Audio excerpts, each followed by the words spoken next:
read are saying, wait a minute, this does not align with how I understand Jesus' words in the Gospels. This is not align with how I think we are called to be faithful in this world. But when you offer voices of opposition, your chances are you're going to run up against some opposition. And many conservative organizations are funded by powerful conservative donors. And this is true in higher education, and this is also true in the Christian nonprofit world. There are all kinds of pressures. The Christian media world, Christian music. Right? It's very hard to find a Christian recording artist who will publicly call out some of these things, because if they do, their career is done. At least they're not going to get any airtime on Christian radio, right? In terms of Christian publishing, a multi-billion-dollar industry we're talking. And I think people outside of Christian spaces or conservative spaces are not aware of this massive industry. And so much money is changing hands here. And within that industry, there are political orthodoxies that you have to hold to. And if you cross any of those, right, you're not going to get the book contract. You're not going to get the record deal.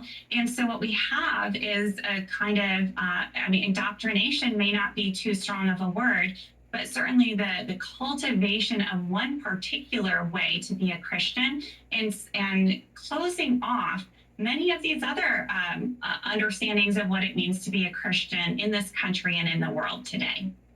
Before I let you go, there's just one thing that I'm I still remain puzzled by, and that is former Vice President Mike Pence. There is no denying that he was a man of deep and sincere faith, okay? So I'm just curious, why the treatment of him isn't more resonant among other evangelicals. I mean, he's made it clear he was very badly treated. I mean, there are people calling for him to be killed. Mike Pence is the perfect example, I think, of how a lot of conservative Christians and a large swath of conservative evangelicals have embraced a Christian nationalist agenda. And within that Christian nationalism, personal piety is not what makes somebody a great leader. Not at all. In fact, that might actually work against the person in terms of their leadership capacity. What they want is a fighter.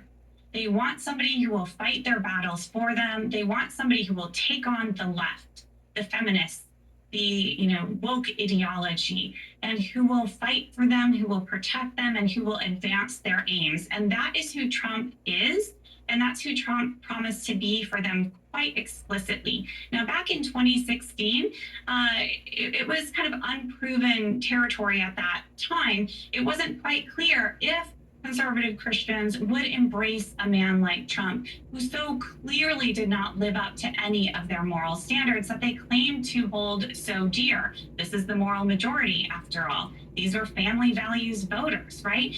And so Mike Pence was maybe a bit of an insurance policy, or it wasn't quite clear that Trump didn't need Mike Pence, because they were after the fighter. And Pence did not stand up and fight when it mattered for Trump, when it mattered to overturn the election, right? And so Pence very much fell out of favor. A lot of conservative Christians I know say, oh, he's a good guy. Those